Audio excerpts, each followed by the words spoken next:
Get back into this. Yeah.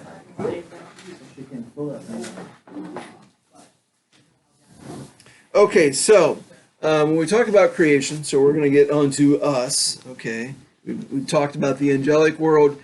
Now we are the only visible creature that is created in the image and likeness of God. Okay, and we'll come back to this in a moment, but we are created male and female, and we are not just something. Okay, as wonderful as animals might be, they are just. I mean,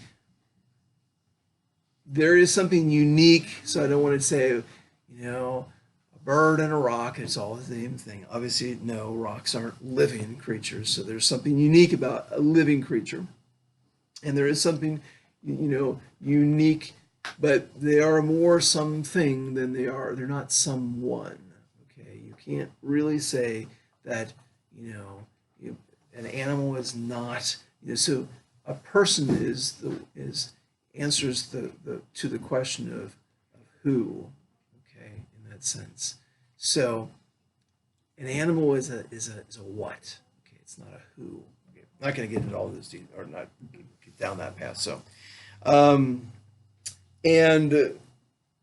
we're the only creature on this earth that has been willed for its own sake. So God created us not for something else, but everything else is created for us. We are, well, in a sense, created for Him, but not in a megalomaniac kind of, you're going to do my, whatever. It's not a master, slave relationship in that sense. So we, by our nature, do not have a supernatural end, but that is a gift given to us by God. Okay, and so it is.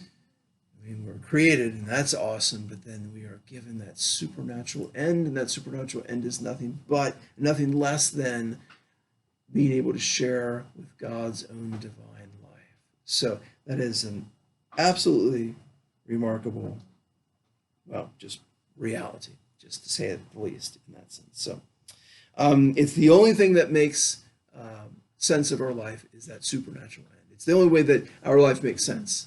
It's the only way that we live life authentically because we've been created for much more than just this earth. Okay, we are body and soul. Okay, which for the angels they are soul only, if you will. They're pure spirits. Okay, and the animals are pure. I don't want to confuse the issue, and I don't want to be like, wait, Father said the animals have souls. They do, in the sense if you're using the term soul is a sort of a generic, like, okay, it's a life principle. It's what gives something life. So, plants have a vegetative soul. They have life, okay? And God gives them that life. Animals have an animal soul. But a vegetative soul and an animal soul are not immortal souls, okay?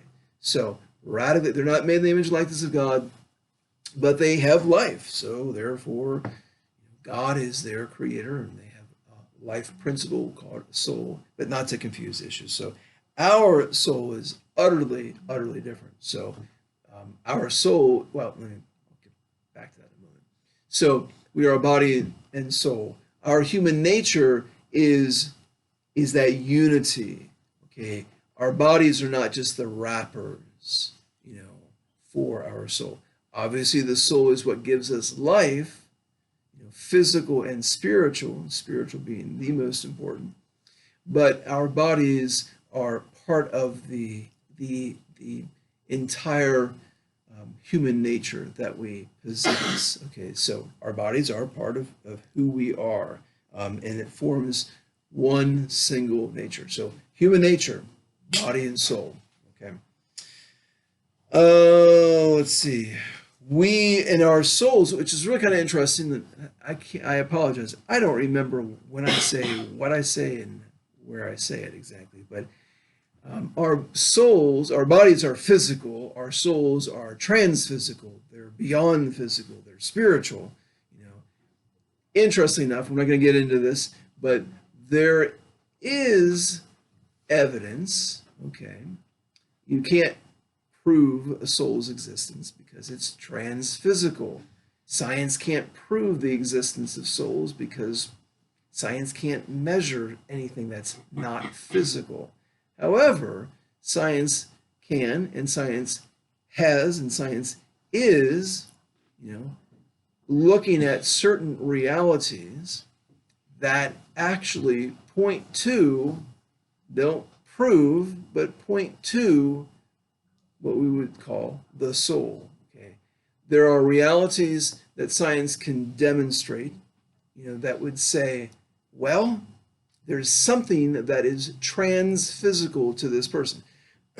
Two in particular things, all the studies that have been done, I mean, it's not a huge amount of studies, but there are significant studies and there are good scientific studies done on near-death experiences. One of the examples, and I don't, this is just pulling off the top of my head, so I don't know if it's exactly, but in like 80, so people who are born blind, okay, can't see, never been able to see. So if you say, well, let me describe the color red to you, impossible. They have no concept. You can't, like, okay, I will, you can't visualize red when you've never seen red or green or whatever color, okay? So I think it's something like about 80% of people who have had near-death experiences who have been born blind, they've been blind from birth, actually see and can describe not just realities in general, but they can describe very specific things and including color. How is that possible? There are all sorts of different things that they have shown that, for example, ability for people who have had near-death experiences, to be able to, relate details that there's no way they could know. Conversations that were had while they were clinically dead in another room by relatives. So never talk bad about the people you think are dead.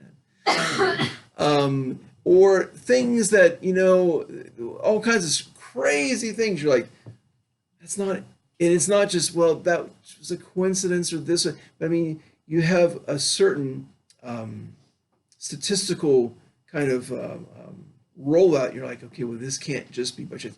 Or, for example, and I don't remember the exact percentage, but most children who have near-death experiences and when I say near-death experience, I don't mean they just clinically died and they were brought back, but actually, which I don't know, I can't remember exactly how it's defined, but who actually had some experience, because not everybody who clinically dies and is brought back actually has an experience of something. Some people are like, what? I got nothing, whether they don't remember, But of the children that have that near-death experience, the vast, and I don't know what the percentage, but the vast majority of them all have a very good experience, and they see, let's just say they see a person they would call Jesus, And interestingly enough, these kids will, like, if you give them, because somebody sketched out, what this one child saw. I can't remember the whole story behind it. But all these kids, you give them a whole bunch of pictures, like, it's that right there. That's who I saw. It's consistent. Now, I don't know if it's 100% consistent, but it's amazing. It's statistically, like, really high in the consistency, right? Okay, how is that? There's also something they have studied called terminal lucidity. Terminal lucidity is like someone who maybe is like cerebral palsy, has a lot of mental issues, or someone who is Alzheimer's or something of that nature, dementia, and they just no clarity whatsoever. They got nothing, and even the people that have some of these, like, actually physically their brains just aren't all there. They're just not able to, their cortex, and then it's not just, oh, it was one or two here or there. It was actually like, I mean, it's been statistically shown this is actually, there's enough to say this isn't just a weird set of circumstances that just happen, but you see it, not that you see it every time, but all of a sudden this person just has this lucidity that just says, okay, look, here's what you need to do because I'm going to, you know, they have this conversation and you're like, how are you having this conversation? How am I having this conversation with you? How are you having the conversation? You know, especially in people that, you know, they're actually, their brain functions, they don't have the ability physically for their brains to function that way. It simply isn't possible. But they do, you know, and it's usually right at it's what they call it, terminal lucidity. It's at the very end of their life, you know, and they're able to cognitively just process all this kind of stuff. And you're like, what? And then they die. You know, they're just things that, once again, science can't prove, but science can show, can demonstrate, can say, boy, there's amazing consistency here, and there's an amazing amount of data points on here, and we can, you know, and say there's something that is not just physical about the human person. There's something that's, we don't know what it is. Now we do, we call it the soul, you know. So just an interesting kind of from a scientific standpoint, you know, from the macro level, you know, you can say, well, there's a lot of good science that would say, well, we're going to call this one God because it's just easier to say than some, you know, super calculating, transcendent, you know, transphysical form, whatever, called God, you know. And then on a micro level, you know, you can say, well, I don't know exactly what scientists who are atheists who are kind of saying, well, there's this, we just call it a soul. Okay. Now we don't need that, you know, for faith, but it's more than just interesting, but it's, you know. Anyway, so the soul is the life principle, and the soul allows, the soul, just to say the least, is extremely mysterious because we don't know how that all, you know, kind of that aspect. Each soul is completely individual, okay? It is immortal, so that means it will last forever. It's not eternal. God is eternal, so God has existed from, well, God is, it just is. So, but we are immortal. So once created, we're never going to cease to exist.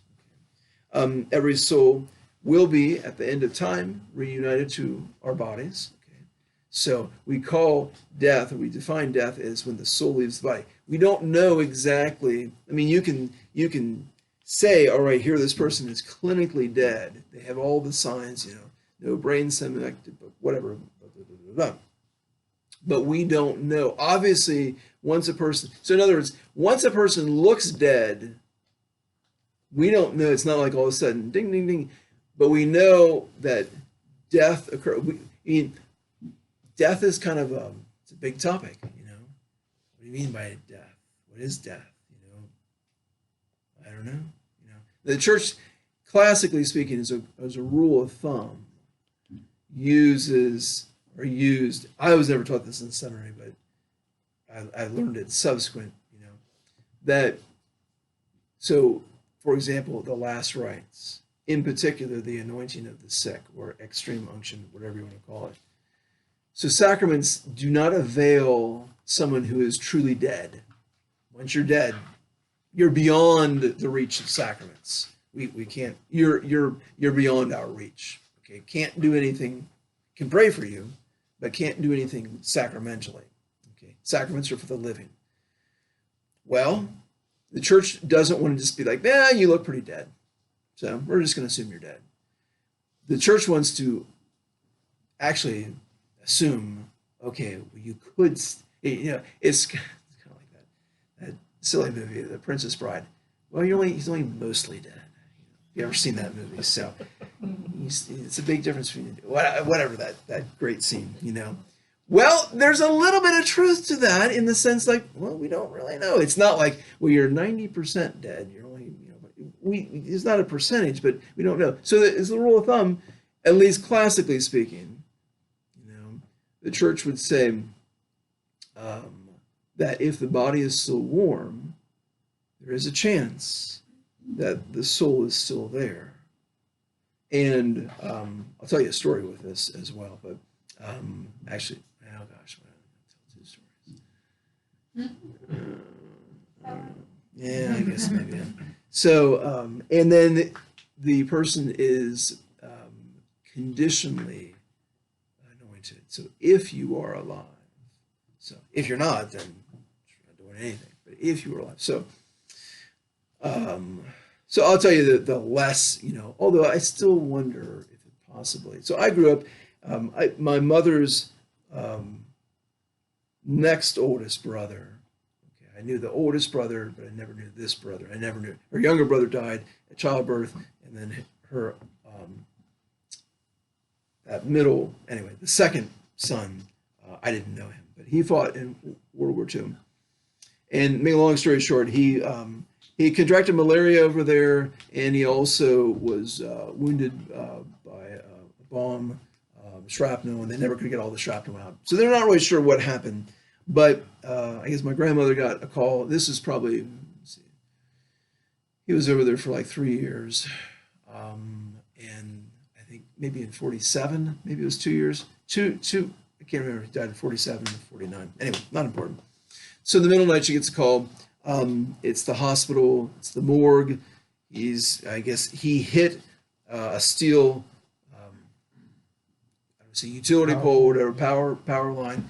And they don't know, did he attack malaria? Because none of the guys wanted to take the malaria medicine because it made your skin more jaundiced. So you could have, tremors and whatnot. Or if some of that shrapnel actually hit his heart, actually worked its way to his heart and he had a heart attack.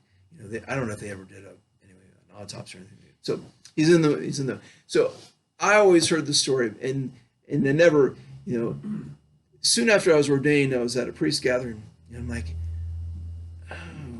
oh, you are the one I've always heard about. You're the one who gave the last rites to my uncle. And this is, so this is like 50 years later. It's gotta be about a good 50 years later. He's like, oh yeah, I remember it. He remembered it like it was yesterday. And he said, so he got the call. He went down to whatever hospital it was. And my uncle was already in the morgue. He was on I guess he's one of the drawers, kind of type of thing. And he felt the body and he was still warm. Now, this was it had to be, it was a car accident. They had to get him out of the car. They had to get him. So this is got to be, I don't know if it was hours or at least an hour or two after the accident, took his life. And he gave him the last rites, okay? Conditionally anointed him. And he said, now he used and I think, well, I don't know how that really worked. But anyway, so he went, because I always heard this, but he was kind of forgetful. And he didn't say, well, I was kind of forgetful. But my mom said, I think he was kind of forgetful. So he went back and he told me, he said, and I thought, oh my gosh, did I wipe off the oils? I don't know if I did or not. So he went back. So, and we're talking about, I don't even get to the door of the hospital. And he's like, oh, wait, I don't know. I'm not sure. I'll go back. He said, by the time, when I got back, I felt his body. He used a reference, like it was cold as the face of my watch, which I'm like, well, if you're wearing your watch, though, it wouldn't be that cold because it would radiate heat of your body. But anyway, be it as may, but he was cold. Now, if he had been cold, he never would have been able to give him the last rites, conditionally speaking. So now, one of the promises of those who observe the 9 first Fridays is that they will, roughly speaking, this is my paraphrase, they will not die without the sacraments. And my uncle had observed that, and I think he might have needed what the priest was had told me at a later point. But then again, I don't know if he was, because I was trying to get him to identify some pictures of some priests or some faces of the priests in this picture, and I was kind of telling him, he's like, oh yeah, I remember your uncle, da da da da. And then he turned to me and said, aren't you dead? And I thought, oh, I'm not going to really get anywhere with this guy. So I'm not really sure but it be as may, I suspect my uncle needed the sacraments, and therein lies maybe a miracle that occurred. Don't know, never will know on this side of the grave. Now, flip side of that coin, I said that this is an amazing miracle. And I don't have the story in front of me, so I'm going to give you just a very loose paraphrase. But there was, I don't even know what her name was. I don't even know let's just say so it's the Vietnam era, and let's see, she had two brothers. I know at least two brothers, and one of his name is Billy. That's the main figure in this. But anyway, so the ones in the Marine Corps over there, and the family's worried. He gets wounded, I think, over there, and the family's so her older brother, who had been in the Marine Corps, signs back up again in order to go over there to hopefully be with his brother and just kind of help him, whatever. Da da da da. I'll give you the very short version of the story. So as it turns out, that as he re-ups and goes back into the Marine Corps and gets put back over tour duty over in Vietnam, her younger brother gets, I think he was back out from the hospital, but then he gets wounded again, and his wounds are significant enough that they actually send him stateside.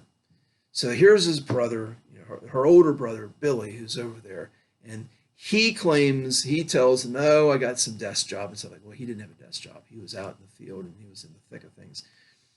So one night she has this horrific dream of her brother, and he's basically he's in what would be an ambush. I don't know if she knew it was, but rockets, RPGs are going around him, and it's horrible. And she's screaming, "Run, Billy, run!" And he's running. He's trying to he gets knocked down and wounded, and serious. It seems serious, and she's just beside herself. I mean, she's dreaming. This is just so she's sleeping, and she sees a priest come, a chaplain come, and he comes, and she notices he's having a hard time giving Billy the last rites because his hand is terribly wounded. But he says to Billy, she hears him say to Billy in this dream, how did he? I can't remember the first part, but God is with us this good day, and it was kind of, and she saw his face, this priest's face, and I think that was the end of the dream. And she wakes up in this kind of like cold sweat. She's terrified, and the first thing she does, she says, "Is that?" And I reached out called my dad, and she's not even sure if it even rang, but who picked up? I can't remember that part of the story, or who said this first, but I think her father said, sorry, I'm butchering this, but I'm trying to do it from memory. That's kind of a hard thing. He's weeping, and he says, "Billy's dead." Remember who said which? He had the exact same dream, the exact same. They described it, line by line, word for word, the whole thing. And he said, "Well, maybe it's just that we need to pray more." Because before his son went over there, he gave him a Sacred Heart badge, and he said, "This isn't going to protect you from." How he phrased it, but you got to put, basically, this is not just a magic wand. You got to put some faith in God, and He's going to protect you. So, and they're like, okay, maybe we're just going to pray more and everything of that nature. So, a couple of days later, some soldier from the detachment from the Marine Corps came to visit him, and the news that his son had been killed.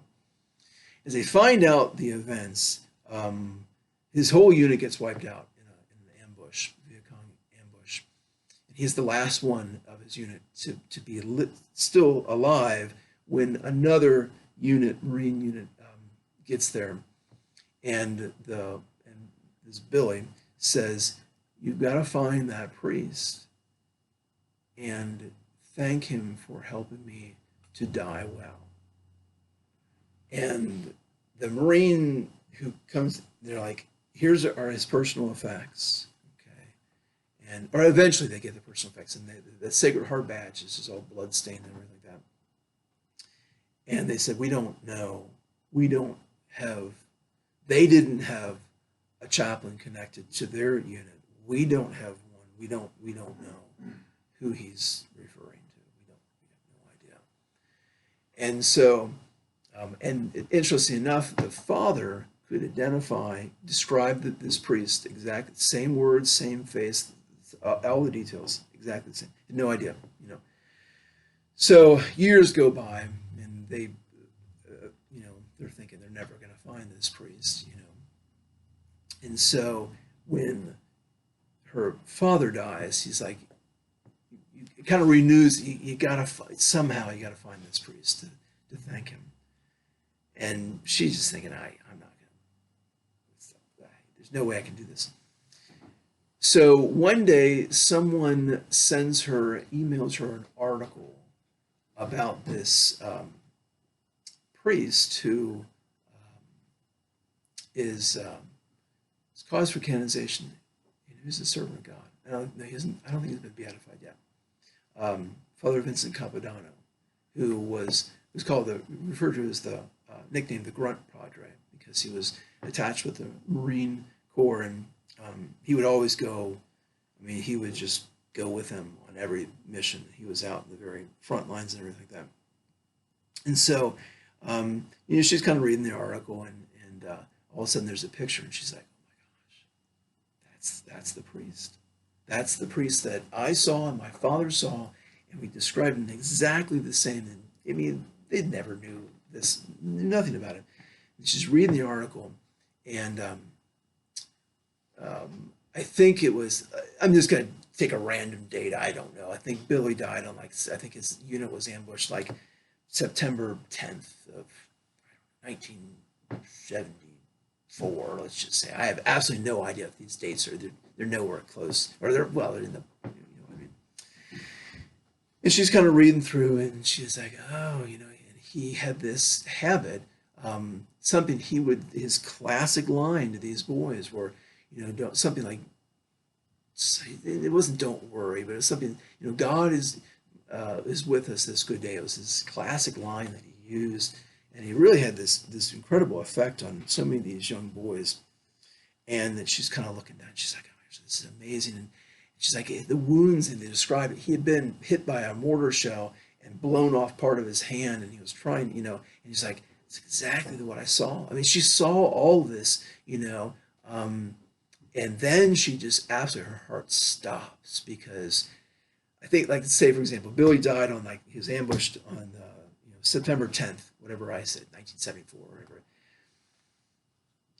Father Capodanno, the unit he was connected with, you know, that he went out, and that unit had been ambushed, and in trying to save, basically he was machine gunned down as he was trying to save, I think it was a medic, and he should not have been, but the Viet Cong soldier just opened up on him and just blew him to bits with the machine gun. He died on like August the 20th or something like that, 1974. You're like, how in the world could that possibly be? You know, but with God, all things are possible. So God, and that Billy really did receive the sacrament. I mean, he wasn't hallucinating. You know, God, I don't say brought him back, but God used Father Capodanno.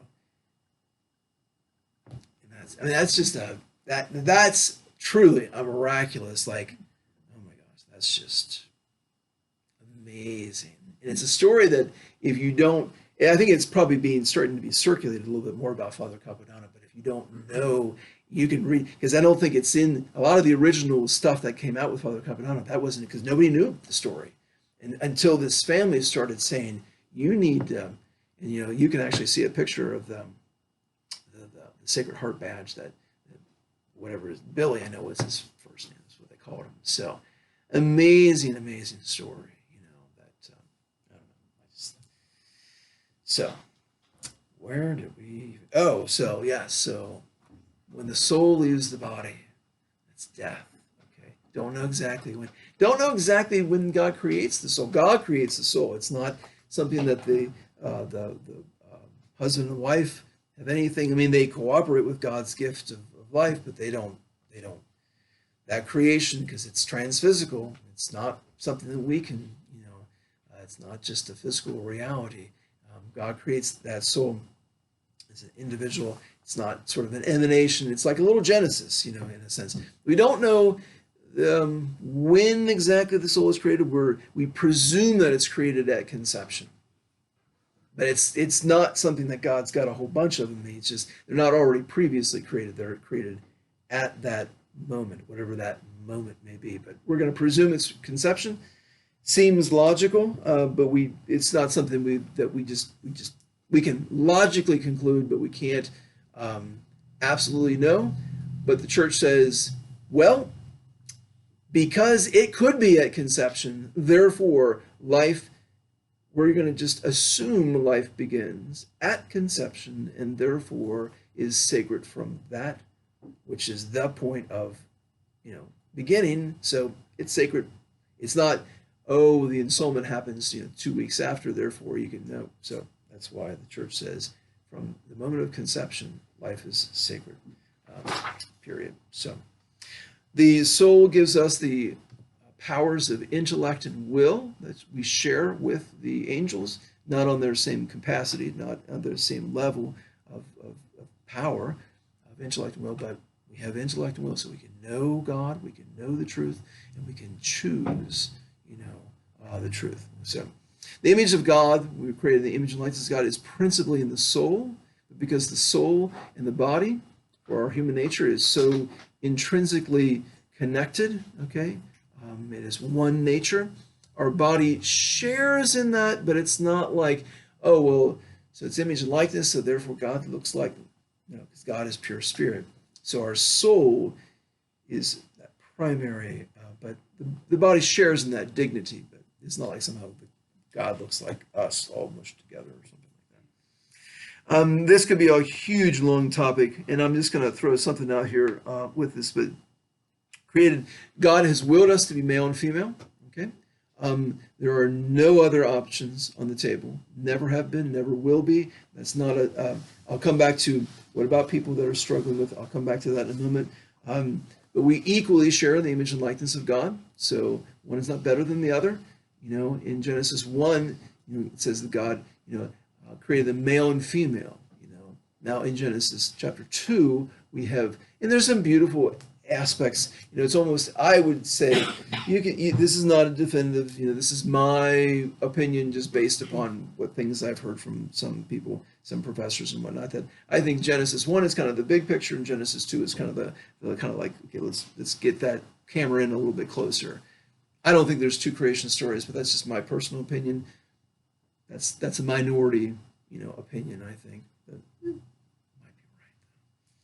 But it's not based upon my intelligence. I've heard it. I'm like, oh, it makes sense to me, and I tend to want to just say, no, why would there? Two stories just sounds kind of messy, but that's fine. You'll find people that are completely orthodox, and they will say that two. I mean, Pope Benedict XVI, when he would, as Cardinal Ratzinger, he talked about the two creation stories. So that's perfectly fine. But I'm just gonna go. The second, chapter 2 has some beautiful things. You do see a progression, like, okay, it's creation, kind of, and so was the last thing to be created, well, the woman. So, you could maybe argue that God saves the best for last. Not really, but something beautiful that I think the church, and it's one of those things that, everybody's like, oh, the church has been the main cause for, women being, abused and everything like that. Well, someone, I don't know who it was, probably one of the church fathers said, well, why was Eve created? Why was the woman created from the rib? Why not from some other part of the body? And this individual speculated and said it was so that the man would always hold her close to his heart. It's a beautiful kind of phrase. And it's interesting that the man is created from something inanimate, sort of sludge of the earth, kind of humble beginnings, as one person joked. And that's explain why we're treated like dirt. But the woman is created from something that's already in the image and likeness of God, which it's interesting in Michelangelo's creation, image of creation, with Adam and Eve and as God is stretching out his hand, Adam as well, in the crook of his arm, he has the woman. You don't want to take it, but it gives some interesting points to reflection and whatnot. So, completely a goodness male and female, it's not just a goodness. God says it's very good. Will by God, there are differences. There are God-given differences. And it's a good thing, and we could spend months just talking about this and the dignity of the human person and things. The will differences. They even though there are many differences, they male and female. They what's the word I'm looking at? Cooperate. They Compliment. complement. There's a complementarity that is God given. So, what about people who about all the genders and this and that and everything? There are no other genders. It's just male and female. That's all there is. There's a ton of woundedness. It always has been, always will be until the end of time. There's a ton of woundedness, but there's a ton of woundedness in our culture. There's a lot of brokenness. There's a lot of over-sexualization. There's just a lot of problems. So there are plenty of people, or I should say plenty of people. There are people who struggle with gender ideology, identity, and this and that and whatnot and all that kind of stuff. And I mean, however you kind of splice that, however you look at it, these people are to be, and we'll get into this a little bit more at a later time, but they are to receive our charity, they're to receive our support, but supporting them is not the same thing as saying, well, therefore, you must be this way. That's not supporting them. There are only two. This is God's creation. He's God, we're not. He's the creator, we're not. We don't do anyone a favor.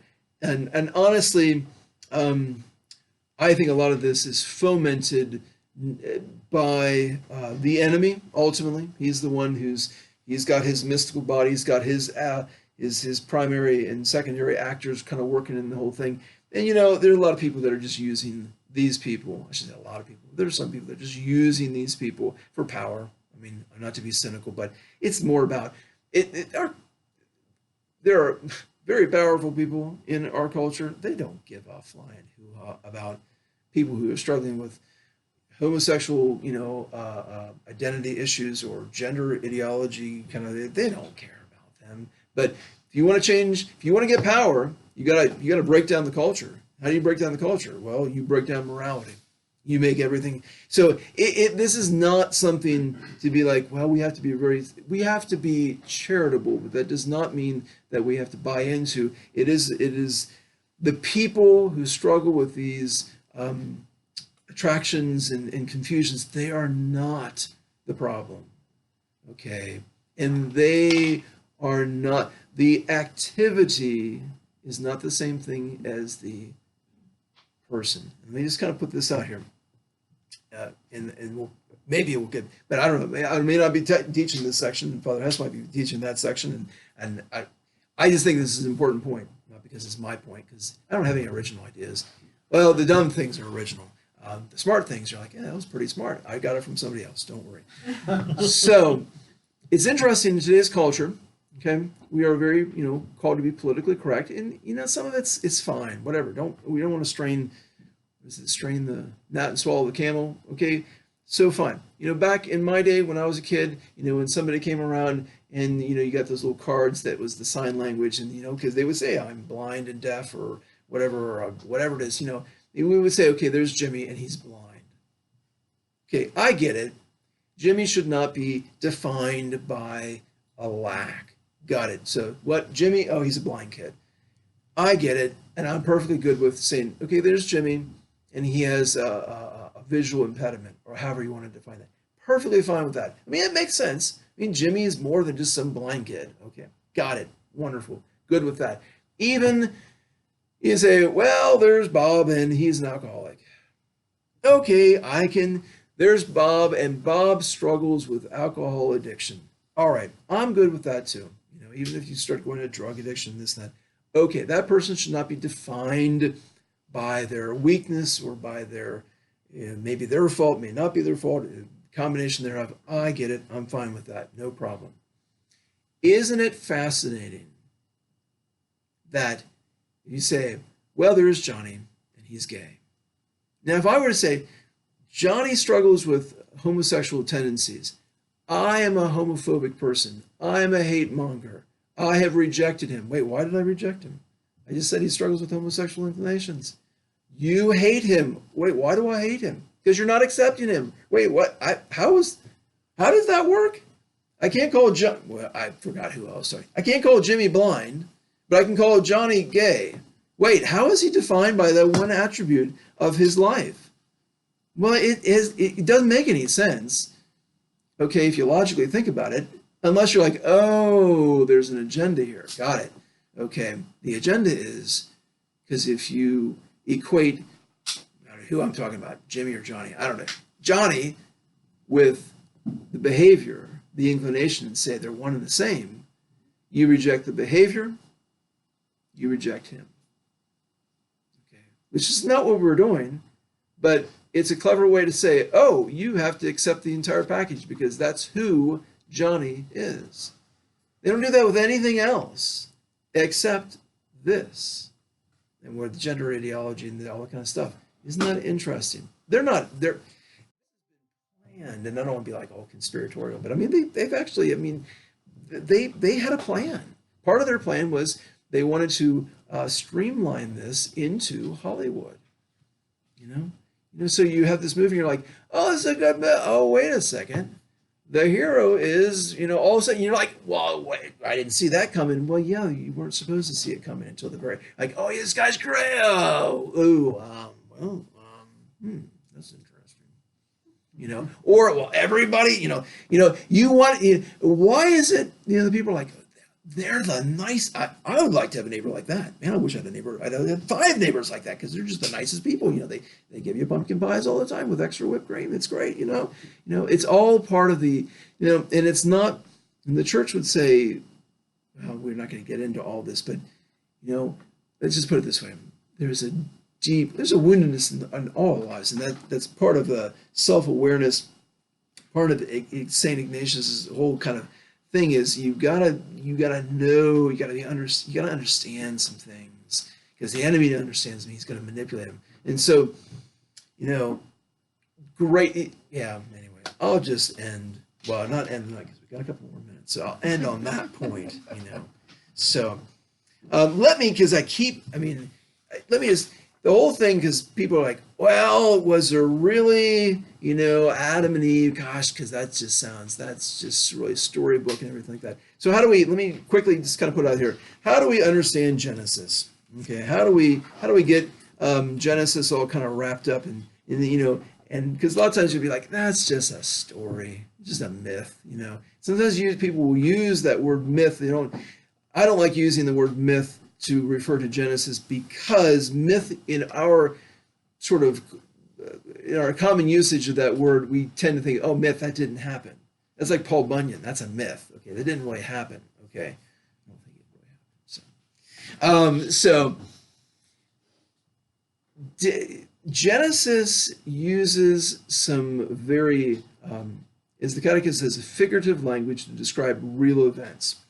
It is interesting, and I'm not going to go into any great detail on this, and I'm not going to talk about evolution and stuff like that, other than the fact that it's interesting, science is starting to kind of show that, not that we need this. We don't need science to back up. You're like, well, now I can finally believe because science actually proved it. No, with science, it's interesting. Science is actually kind of showing that, what do you know? It was actually right after all. So every one of us has, let's just say, bits and pieces of an X chromosome from one woman. About somewhere maybe 200,000 to 120,000 years ago, roughly something like that. And scientists, you can actually look at Wikipedia, and they'll, when Wikipedia actually has it out there, you think, well, I guess it's somewhat out there. So they refer to her as mitochondrial Eve. Okay. So everyone in the entire world, every single one of us, has a little bit of her, that DNA. From mitochondria. All of us men have a little bit of DNA, okay, that Y chromosome of the individual that they refer to as Y chromosome Adam. Okay, interesting. It all comes down to, actually, there were 2 people. Okay, now, were they our were they Adam and Eve, properly speaking? Now, it's interesting. Father Spitzer, I'm going to be the last time I probably mention him. Father Spitzer, who, good Jesuit. Okay. So he says he doesn't think that they are our ensouled ancestors. They're not, he doesn't think that these are actually Adam and Eve. Now, if you kind of back the truck up a little bit and start looking, for the fossil record, it does look like, and I apologize if I've already talked about this, but maybe it's good repetition. Maybe I haven't. I don't know. I've talked about this in so many different contexts, and now I don't remember who it said, but this was the last time. That's why I just want to end so I can be like, we're done, check. We've talked about this. From the fossil record, it would seem like, it's very complicated. And if someone says, oh, we got it all figured out, you know that they don't understand what they're talking about because it is not all figured out. But from the fossil record, it would appear as if, okay, well, this evolved to that, to that, to that, to that, to that. But from the genetics now, it does look like there are a lot harder boundaries between the different hominid species. Okay, so Homo erectus, Homo sapiens, Neanderthalensis, and Homo sapiens sapiens. We do share, there are certain individuals, certain people in the world, I mean, not all of us, I don't know what percentage they estimate, but we do have some DNA from, Homo sapiens neanderthalensis. That doesn't mean we came from them. It just means there was intermating, if you will. Okay. Some species can, if they're close enough, they can mate. Say, for example, a wolf, a gray wolf, and a coyote can mate and they can have viable offspring, but a gray wolf and a red fox can't because they're not the same. Anyway, so Homo sapiens sapiens, that's us. And Homo sapiens neanderthalensis, probably there was some intermating in that sense. But the genetics seem like it's pretty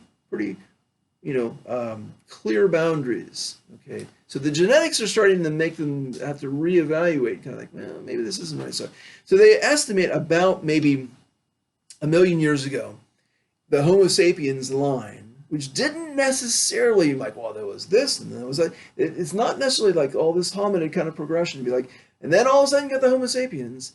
They're not really. There's still a lot out, but there seems to be some genetic hard lines on this, which is interesting, but it's not critical.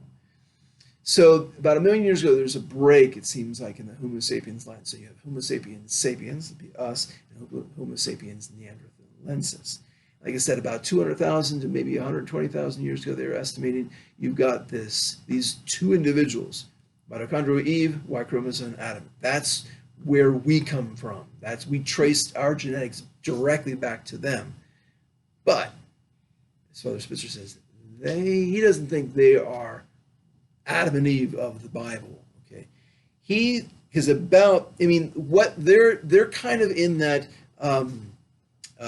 border between Namibia and Angola. It's kind of there. They're kind of there's some social interactions, some tribal kind of organizations, some tool making, things of that nature. But they're kind of just there. They're not really doing a whole lot there.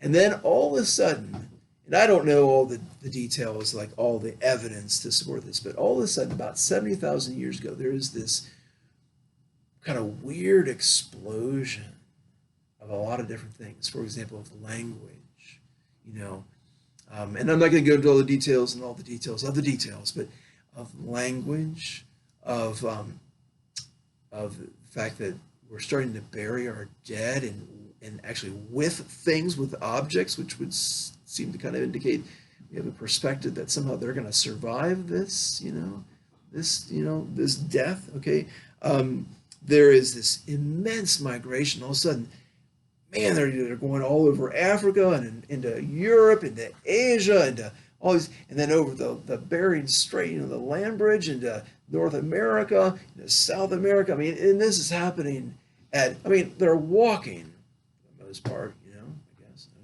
I don't know if they've developed the wheel at this point. I don't know when all this kind of, but they're just this explosion of exploration and this, and it's not, you can't just say, well, their food sources were running out. I mean, come on, they went over the entire world. It's not like they even got into it's amazing. So you got all that. You saw the development of mathematics. primitive, but this sense of counting and the development of human communities with structures and things, all these different things, that are happening, and totally like in the hominid kind of, there's nothing. What happened? Very simply put, the easiest way to say it is it's the soul.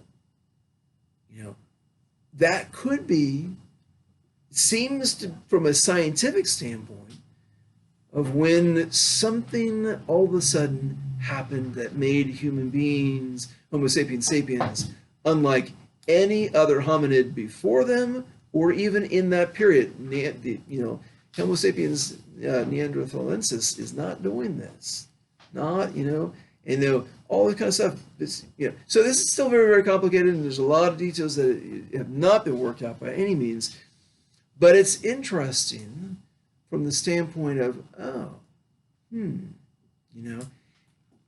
is this the methodology? So are there some aspects of evolution that seem to be holding true? Yeah. And then there are some aspects of evolution that, well, we all kind of developed from the chimpanzee, from the ape, that may not be the case, but there's something utterly unique. So it's just, for me, from the scientific standpoint, it's very interesting because two reasons. It helps to be like, oh, well, gosh, it's the story we knew all along, But secondly, it also, I think it's good for us to at least have an awareness of this, so we don't just, say stupid things that kind of, like, for example, if someone says, well, were the dinosaurs alive? Well, Adam and Eve, well, of course dinosaurs were alive. Well, no, they weren't. They were probably not, Because if Adam and Eve were really like maybe 70,000 years ago, roughly, dinosaurs were like 65.5, I think, million years before that, and even before that. So we don't want to kind of get ourselves, in a weird position. I think we need to be open to, like, seems to be some data points, we're not really quite sure. Evolution is a really slippery little beast, so you can't just say, oh, well, that's exactly what happened. We don't know exactly what happened. But as science is increasing in its ability to kind of pinpoint some of these things, it's interesting, oh gosh, guess what? It's actually pointing to the truths of the faith. Whether they want to admit it or not, it's actually demonstrating, because there's plenty of people like, there were two first parents. What a stupid story.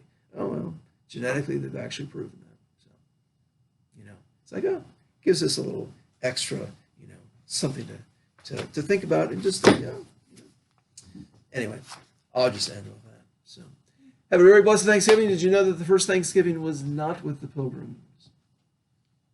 It was not the first Thanksgiving. It was a few years before that. It was actually in Florida with the Spanish missionaries.